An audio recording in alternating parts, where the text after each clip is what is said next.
తండ్రి అయిన దేవుడు మనల్ని అందరిని కూడా ప్రేమించి ఇచ్చిన ఈ గొప్ప అవకాశాన్ని బట్టి దేవాది దేవునికి ముందుగా ఈ కార్యక్రమం తరపున కృతజ్ఞతలు, స్తోత్రాలు, స్తుతులు దేవునికి మన ప్రభువైన యేసుక్రీస్తు నామములో చెల్లించుకుంటూ దేవోక్తి కార్యక్రమాన్ని తిలకిస్తున్న ప్రియులైన మీ అందరికీ ప్రభు అయిన యేసుక్రీస్తు వారి శ్రేష్టమైన నామములో హృదయపూర్వకమైన శుభాభివందనములు పేరు పేరున ప్రతి ఒక్కరికి తెలియజేసుకుంటూ ఉన్నాను. చాలా కాలం తర్వాత మరలా మీ మధ్యకి వచ్చే అవకాశాన్ని తండ్రి అయిన దేవుడు నాకు ఇచ్చినందుకు మరొకసారి దేవునికి స్తోత్రాలు, కృతజ్ఞతలు తెలియజేసుకుంటూ ఉన్నాను. మీకు మరొకసారి వందనాలు తెలియజేసుకుంటూ ఉన్నాను. ఈరోజు మనం ఒక ప్రాముఖ్యమైన అంశాన్ని ధ్యానం చేసుకుందాం కలిసి. మనం ధ్యానం చేసుకునేటువంటి అంశము దేవుని అనుగ్రహము అనేటువంటి అంశాన్ని మనం ధ్యానం చేయబోతున్నాం. మీకు అర్థమయ్యే రీతిలో అనుగ్రహము అనే అంశాన్ని నేను మీకు చెప్పడానికి ప్రయత్నం చేస్తాను. మీరు కూడా శ్రద్ధగా ఆలకించి దేవుని అనుగ్రహాన్ని గుర్తించి దేవునికి విధేయతగా, విశ్వాసం కలిగి, కృతజ్ఞత కలిగి ఈ లోకంలో జీవించి ఎక్కువగా ఆయన అనుగ్రహానికి మనం పాత్రులము కావాలని అందుకు ఉపయోగపడటానికి ఈ యొక్క అంశాన్ని నేను మీ ముందుకు తీసుకొస్తున్నాను. అనుగ్రహము అనేటువంటి మాట దయ లేకపోతే కరుణ అనేటువంటి అర్థాలు ఉన్నాయి. దేవుని అనుగ్రహం అనేది ముఖ్యంగా పొంది ఉన్నది. అంటే దేవుడు మనకి ఏమైతే చేశాడో, ఏమైతే ఇచ్చాడో దానిని అనుగ్రహంగా దేవుని యొక్క వాక్యము తెలియజేస్తూ ఉంది. దేవుని యొక్క అనుగ్రహము ప్రతి మానవుడు పొంది ఉన్నాడు. అయితే దేవుని అనుగ్రహము ఏమై ఉందో, తను దేవుని అనుగ్రహాన్ని ఏమి పొందాడు అనే విషయం మీద చాలామందికి అవగాహన ఉండదు. అయితే మనం ఈ పాఠంలో దేవుని అనుగ్రహం మనం ఎంత పొందాము అనేది మనం చూడబోతున్నాం. దీనిని మీరు పరిశీలన చేసి దేవుని యొక్క అనుగ్రహాన్ని బట్టి మనము దేవుని పట్ల ఎంత విశ్వాసము, విధేయత కలిగి ఉండాల్సిన అవసరం ఉందో గుర్తించవలసినటువంటి అవసరం ఉంటుంది. దేవుని అనుగ్రహం అనే ఈ అంశంలో నేను 3 భాగాలుగా మానవుని పట్ల దేవుడు చూపించిన అనుగ్రహాన్ని గ్రంథంలోంచి చెప్పడానికి నేను సిద్ధపడి ఉన్నాను. మొదటి భాగము భౌతిక సంబంధమైన అనుగ్రహం, రెండవది ఆత్మీయ అనుగ్రహం, మూడవది సిద్ధాంతపరమైన అనుగ్రహం. దేవుడు భౌతికంగా మన పట్ల అనుగ్రహాన్ని చూపించి ఉన్నాడు, అట్లాగే ఆత్మీయ అనుగ్రహాన్ని అనుగ్రహించాడు, అట్లాగే సిద్ధాంతపరమైన అనుగ్రహమును దేవుడు మన పట్ల చూపించడం అనేది జరిగింది. అయితే వీటి పట్ల మనకి సరైనటువంటి అవగాహన కలిగి ఉండటం మనకి విశ్వాసానికి అవసరము, అలాగే మన ఆత్మీయ జీవితానికి అవసరమై ఉంది. ఇది తెలియకపోతే మనము భౌతిక సంబంధమైన అనుగ్రహాలను అనుభవిస్తాము, పొందుతాము, కానీ ఆత్మ సంబంధమైన అనుగ్రహాలని గుర్తించకపోతే భవిష్యత్తు ఉండదు. దేవుడు మానవుణ్ణి భూమి మీద తాత్కాలికంగా భౌతిక సంబంధమైన అనుగ్రహాలు చూపి వాటిని అనుభవించి మానవుడు అంతటితో తన జీవితాన్ని ముగించుకునేటట్లుగా దేవుడు ఈ జన్మనివ్వటం అనేది జరగలేదు. మానవుడు ఒక పరిమితితో కూడినటువంటి ఆయుష్ను 70 సంవత్సరాలు, అధిక బలం ఉన్నట్లయితే 80 సంవత్సరాలు జీవించేటట్లుగా ఈ భూమి మీద మానవుని సృష్టించడం అనేది జరిగింది. అయితే మానవుడు మట్టిలో నుంచి వచ్చిన భాగము, దేవుని దగ్గర నుంచి వచ్చిన భాగము, 2 ప్రాముఖ్యమైన భాగాలు కలిగి ప్రస్తుతం జీవించడం అనేది జరుగుతూ ఉంది. మట్టిలో నుంచి వచ్చిన భాగం తాత్కాలికమైంది, దేవుని దగ్గర నుంచి వచ్చిన భాగము అది ఆత్మ, అది శాశ్వతమైంది. యేసు ప్రభువు ఒక సందర్భంలో చెప్తాడు యూదులతో, వారు మట్టిలో నుంచి వచ్చిన భాగం కొరకు బహుగా ప్రయాసపడుతూ ఉన్నారు.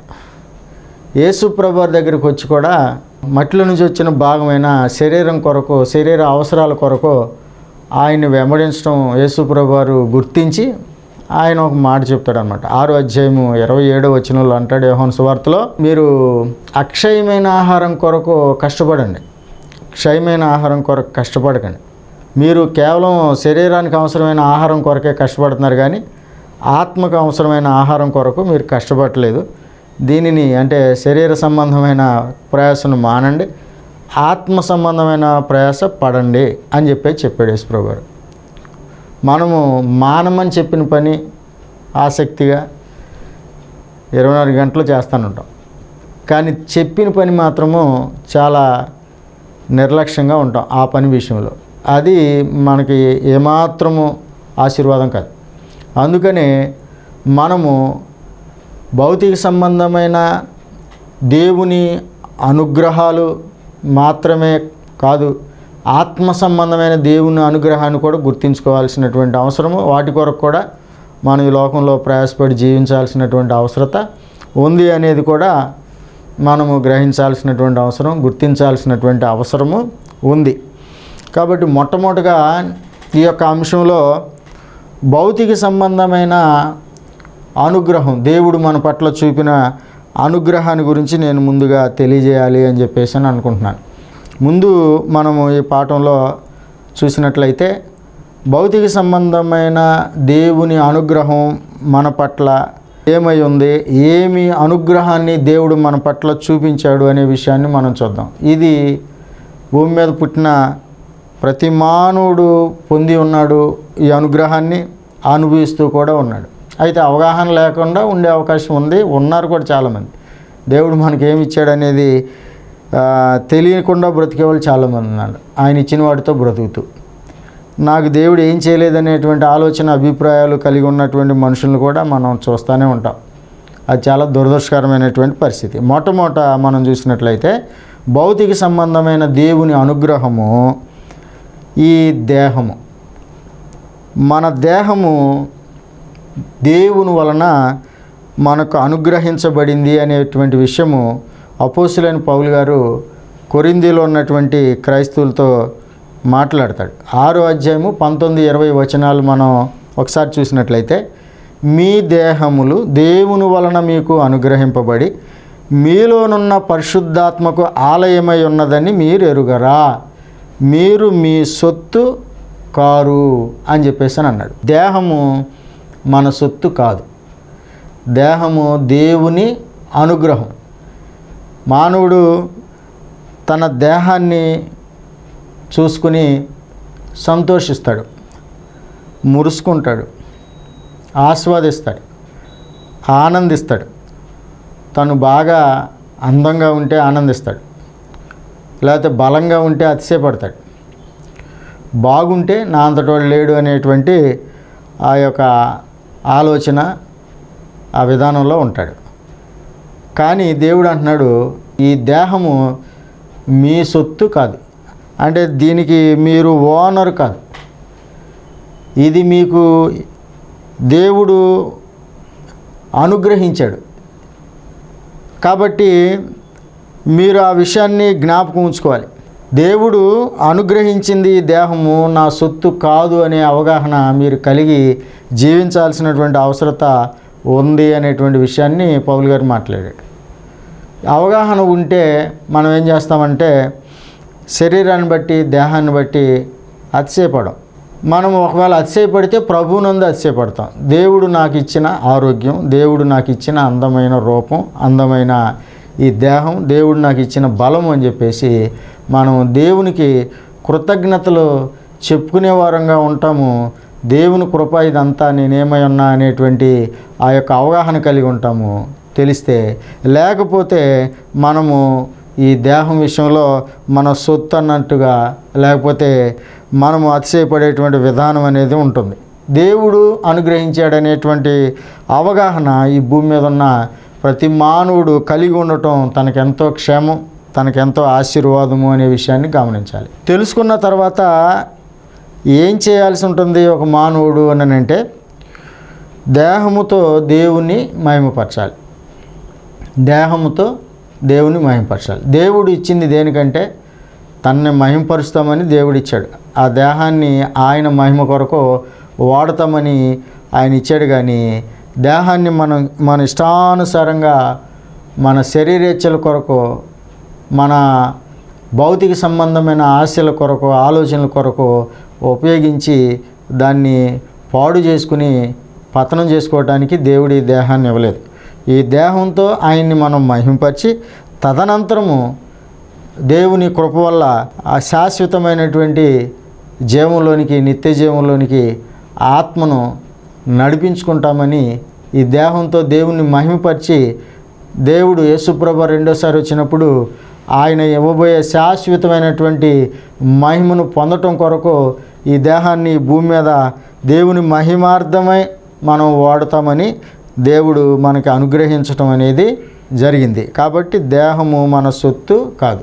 ఈ దేహాన్ని బట్టి మనము ఎల్లప్పుడూ దేవునికి కృతజ్ఞతాస్తుతులు చెల్లించబద్దులమై ఉన్నాము అనేటువంటి సత్యాన్ని మొదటగా మనం గుర్తించుతాం. ఒక సందర్భంలో దావీదు గారు చాలా స్పష్టంగా చెప్తున్నటువంటి ఒక విషయం 139వ కీర్తనలో 13వ వచనంలో మనం చదివితే, నా అంతరింద్రియములను నీవే కలగజేసితివి, నా తల్లి గర్భమందు నన్ను విచిత్రంగా నిర్మించిన వాడవు నీవే, నీవు నన్ను కలగజేసిన విధమును నేను చూడగా భయమును ఆశ్చర్యమును నాకు పుట్టుచున్నవి, అందును బట్టి నేను నీకు కృతజ్ఞతాస్తుతులు చెల్లించున్నాను అని అన్నాడు.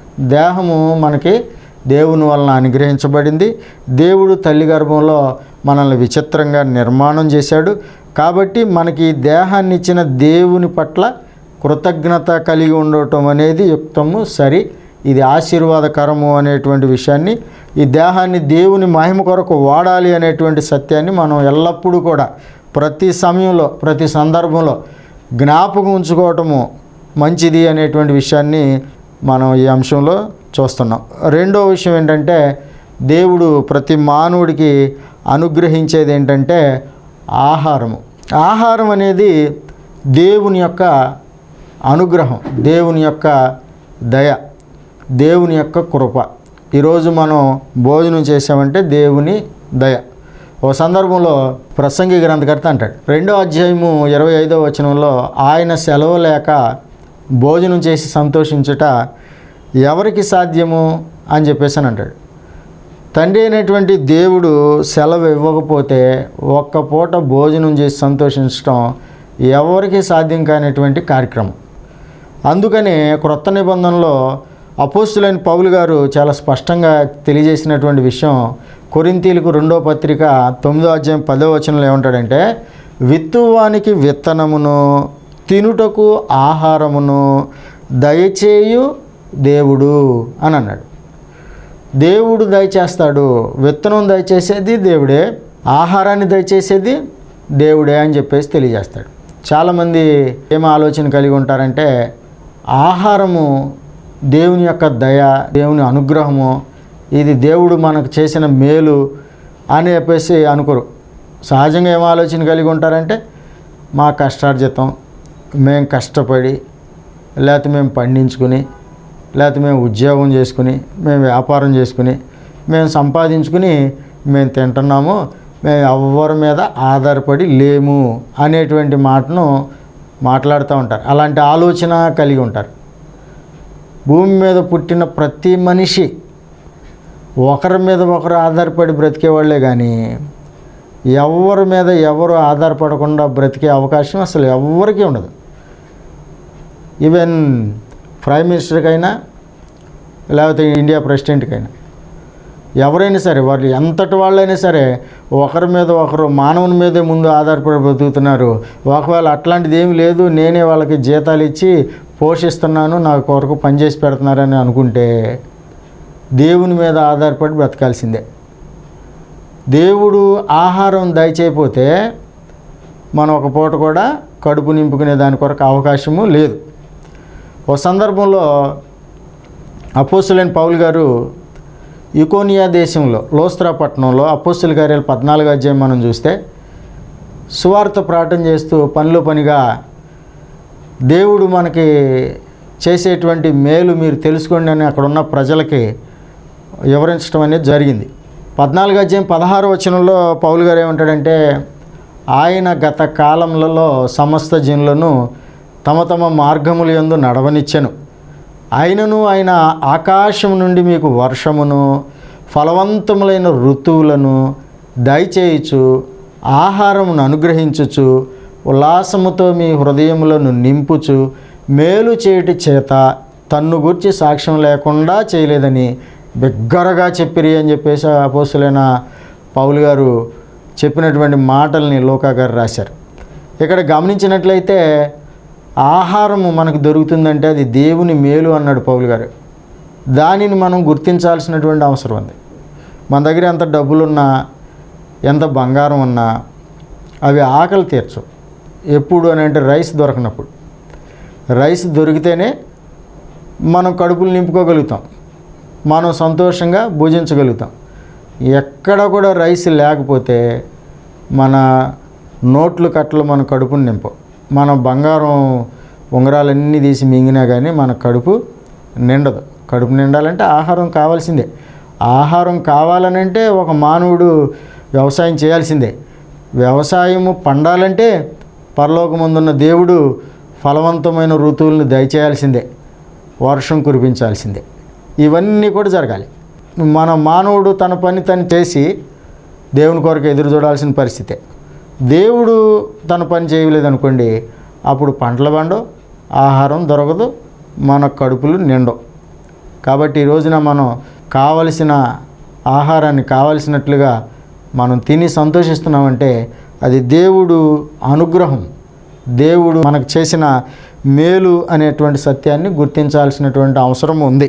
ఒక సందర్భంలో సొలొమోన్ మహారాజు గారు ప్రసంగి గ్రంథం 3:14-15 అంటాడు, దేవుడు చేసిన పనులన్నీ శాశ్వతములని నేను తెలుసుకుంటుని, వాటితో ఏది చేర్చబడదు, వాటి నుండి ఏది తీయబడదు.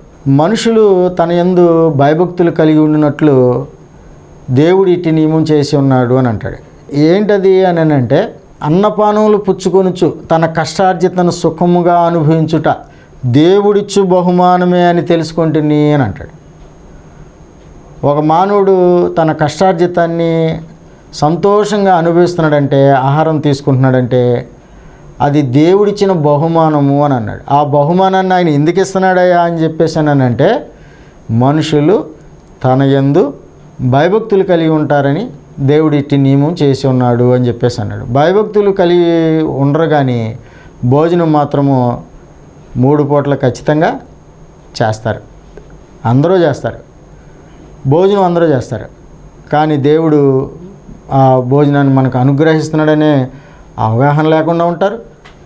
ఒకవేళ అవగాహన ఉన్నా ఆ ఆహారం తీసుకుంటున్నందుకు దేవునికి మనం కృతజ్ఞతలు చెప్పాలి, స్తుతులు చెల్లించాలనేటువంటి ఆ ఆలోచన కూడా విస్మరిస్తారు. అది జ్ఞానం కాదు, అది సరికాదు, అది యుక్తం కాదు. మనం ఆహారం తీసుకుంటున్నందుకు దేవునికి విధిగా కృతజ్ఞతలు కలిగి ఉండాల్సిన అవసరం ఉంటుంది. అందుకని ఒక సందర్భంలో సొలొమోన్ గారు మరొక మాట అంటాడు. ప్రసంగి గ్రంథంలోని 12వ అధ్యాయం చివరిలో 13వ వచనం ఏమంటాడంటే, ఇదంతయు వినిన తర్వాత తేలిన ఫలితార్థం ఇదే, దేవుని యందు భయభక్తులు కలిగి ఉండి ఆయన కట్టడలను అనుసరించి నడుచుచుండవలెను, మానవ కోటికి ఇదియే విధి అని అంటాడు. మానవ కోటికి ఇది విధి. ఎందుకంటే ప్రతి మానవుడు భూమి మీద తను పుట్టినందుకు, అలాగే తను ఆహారం తీసుకుంటున్నందుకు విధిగా దేవుని పట్ల భయభక్తులు కలిగి ఉండాల్సినటువంటి అవసరత ఉంది అని చెప్పేసి చెప్తాడనమాట. సామెతల్లోనే 30వ అధ్యాయం 8వ వచనంలో మనం చూస్తే భక్తుడు దేవుణ్ణి 2 వరాలు అడుగుతాడు. అందులో మనం చూసినట్లయితే ఒకటి, వ్యర్థమైన వాటికి అబద్ధములకు నేను దూరంగా ఉండాలి, పేదరికమైనను ఐశ్వర్యమైనను నాకు దయచేయొద్దు, తగినంత ఆహారం నాకు అనుగ్రహింపము అని అడుగుతాడండి. ఇది మనం దేవుణ్ణి అడగాల్సింది. కానీ దేవుణ్ణి అడగకపోయినా దేవుడు మనకు ఆకలి వేస్తుంది, మన కడుపులు నింపుకోవాలి, మనం ఆహారం లేకపోతే క్షీణించిపోతాం, నశించిపోతాం, కృషించిపోతాం, బలహీనపడిపోతాం, చనిపోతాం అని చెప్పేసి అడగకపోయినా దేవుడు మనకి ఆహారాన్ని దయచేస్తున్నాడు, మనము భుజిస్తున్నాం. కాబట్టి దేవుని అనుగ్రహం అదని గుర్తిస్తే మంచిది అని దేవుని యొక్క వాక్యాన్ని బట్టి ప్రేమపూర్వకంగా నేను ఈ విషయాన్ని తెలియజేస్తున్నాను. తర్వాత దేవుడు మానవాళికి అనుగ్రహించినటువంటి మరొక అనుగ్రహము, ఒక పురుషుడికైతే భార్యను దేవుడు అనుగ్రహించాడు, లేదా ఒక స్త్రీ అనుకోండి భర్తను అనుగ్రహించాడు. ఒక భార్యకు భర్త ఉన్నాడంటే, పురుషుడు ఉన్నాడంటే, ఓ పురుషునికి భార్య ఉందంటే అది దేవుని అనుగ్రహం. మొదటి నుంచి కూడా తండ్రి అయినటువంటి దేవుడు మానవుని సృష్టించినప్పుడు స్త్రీలుగాను పురుషులను గాను సృష్టించడం అనేది ప్రారంభించాడు. ఆయన పూర్తిగా స్త్రీలను సృష్టించడం, పూర్తిగా పురుషులను సృష్టించడం, లేకపోతే ఎక్కువ మంది స్త్రీలు ఉన్నారు, పురుషులు తక్కువ మంది ఉన్నారు, తక్కువ మంది స్త్రీలు ఉన్నారు, పురుషులు ఎక్కువ మంది ఉన్నారు, ఎట్లాంటి సమస్య లేకుండా దేవుడు ఆది నుండి స్త్రీని గాను పురుషుని గాను మానవుల్ని నిర్మించినట్టు యేసుప్రభు వారు ఆయన మత్తయి సువార్త 19వ అధ్యాయంలో తెలియజేస్తాడు. కాబట్టి ఒక పురుషునికి ఒక భార్య దొరికింది అని అంటే అది దేవుని యొక్క అనుగ్రహము అనేటువంటి విషయము అతను తెలుసుకోవాల్సినటువంటి అవసరం ఉంది. భార్య కలిగిన ప్రతి పురుషుడు దేవుని అనుగ్రహాన్ని పొంది ఉన్నాడు. మనము సామెతల్లోనే 18వ అధ్యాయము 22వ వచనంలో మనం చూసినట్లయితే, భార్య దొరికిన వానికి మేలు దొరికెను, అట్టివాడు యెహోవా వలన అనుగ్రహము పొందినవాడు అని చెప్పాడండి. అట్టివాడు యెహోవా వలన అనుగ్రహమును పొందాడు. అంటే భర్తను పొందిన స్త్రీ కూడా దేవుని వలన అనుగ్రహం పొందింది. భార్యని కలిగిన ఒక పురుషుడు కూడా దేవుని వలన అనుగ్రహము పొంది ఉన్నాడు.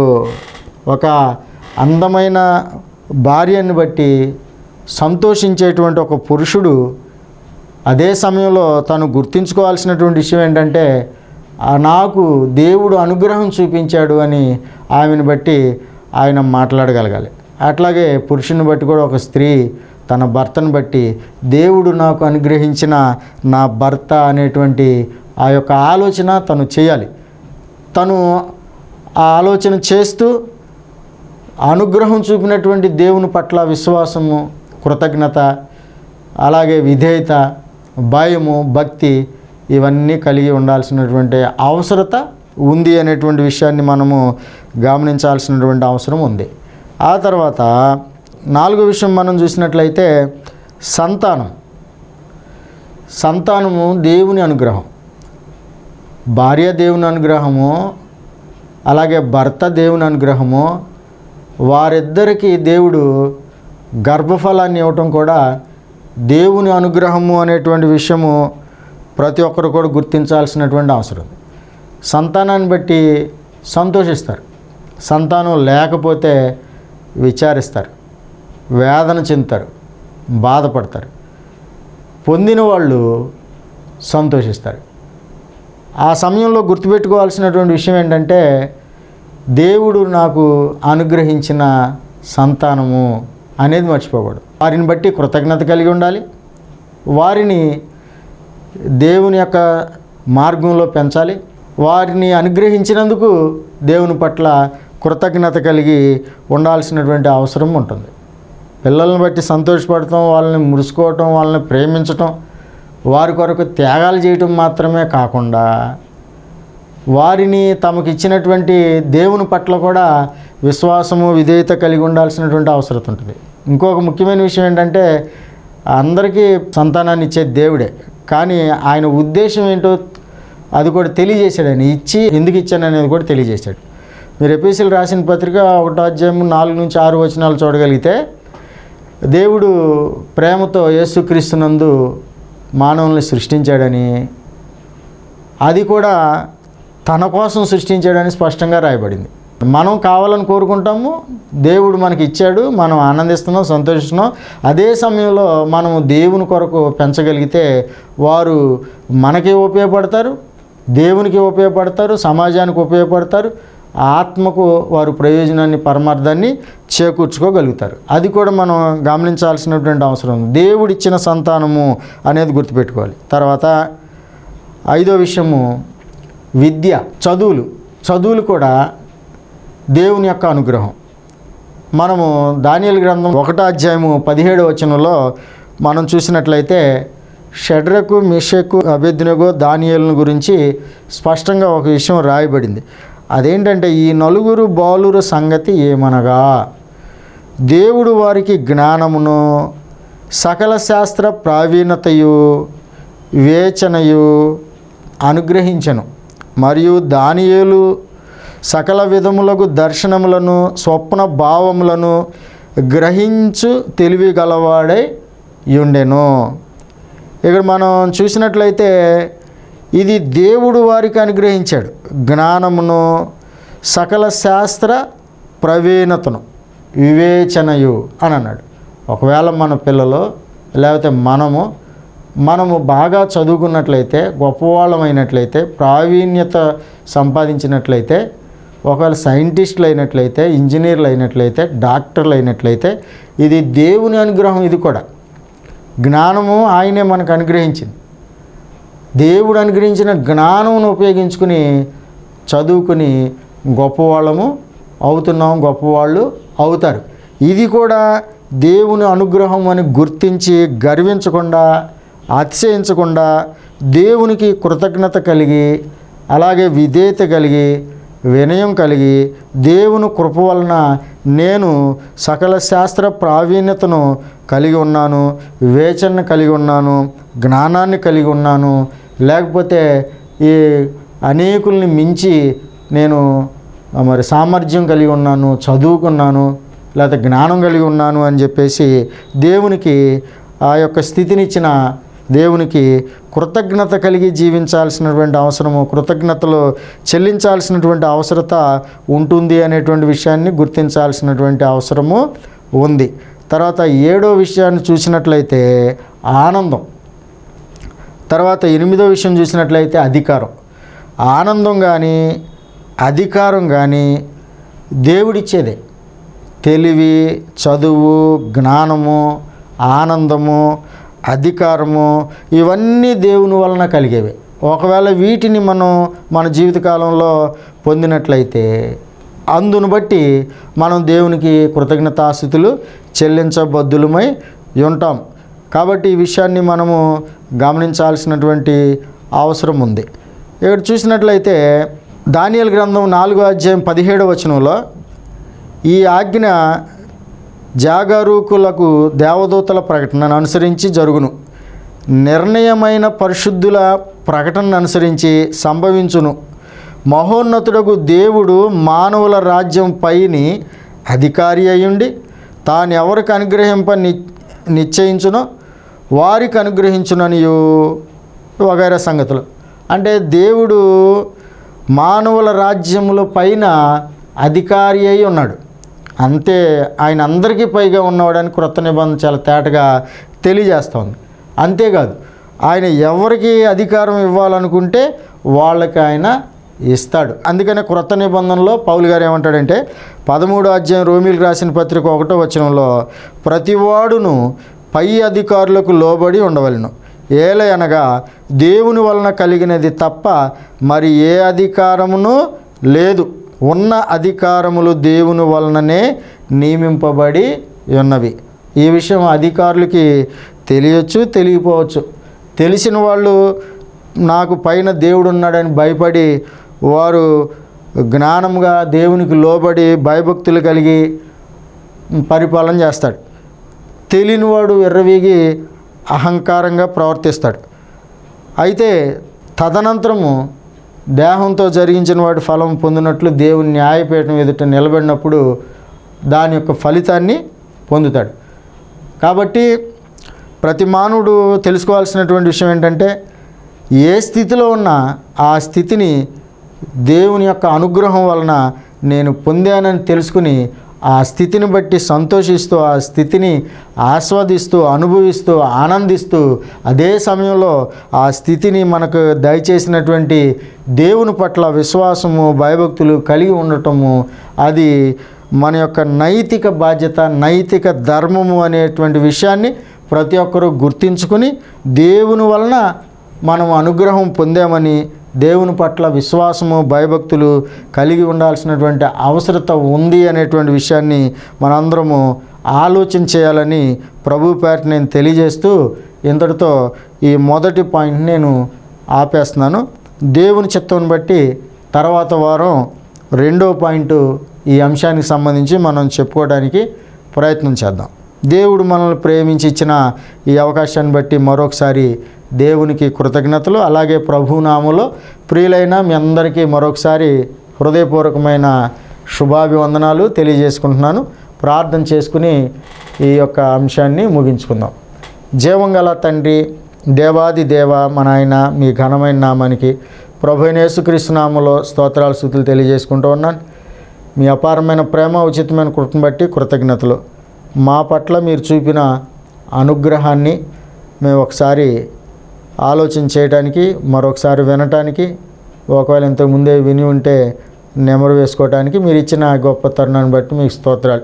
విత్తబడిన వాక్యము మా అందరి హృదయాల్లో మేము పదిలపరుచుకుని మేము ఏ స్థితిలో ఉన్నా అది మీరు మాకు అనుగ్రహం చూపారన్న విషయాన్ని జ్ఞాపకం అందించుకుని ఆ స్థితిని నాయన అనుభవిస్తూ మీకు కృతజ్ఞత కలిగి జీవించగలిగినట్లు, భయభక్తులు కలిగి, విశ్వాసం కలిగి, విధేయత కలిగి జీవించగలిగినట్లుగా మాకు కావలసిన జ్ఞానాన్ని ఎల్లవేళలా దయచేయమని ఈ యొక్క కార్యక్రమాన్ని మరి వీక్షిస్తున్న శ్రోతలందరినీ పేరు పేరున మీరు దీవించండి. వారి అవసరాలు తీర్చండి. వారి ఆరోగ్య పరిస్థితులు, ఆర్థిక పరిస్థితులు మెరుగుపరచండి. అన్నిటికన్నా ముఖ్యంగా ఆత్మీయంగా మంచి స్థితిలో ఉండగలిగినట్లుగా మీరు దీవించండి. మరి ఈ ఛానల్ మరి మాకు మీ వాక్యాన్ని ప్రకటించడానికి వేదికగా ఉండగా ఇక్కడ కార్యక్రమం విషయంలో సహకరిస్తున్న ప్రతి ఒక్కరికి రావాల్సిన దీవెనల ఆశీర్వాదాలు దయచేయమని, మీరే మహిమ పొందమని, ఈ కార్యక్రమానికి స్పాన్సర్ చేసే బిడ్డలను మీరు దీవించండి, ఆశీర్వదించండి. మా నాయన ఈ కార్యక్రమం మీ మహిమార్థమే, అనేక ఆత్మల రక్షణార్థమే, అనేకులకి మేలుకరంగా ఆశీర్వాదకరంగా కొనసాగునట్లుగా కూడా కృప చూపమని ప్రభువును రక్షకుడైన యేసుక్రీస్తు వారి శ్రేష్టమైన పరిశుద్ధమైన ఉన్నతమైన నామములో ఈ మనవులన్నీ అడిగి వేడుకొనిచున్నాము పరలోకపు తండ్రి.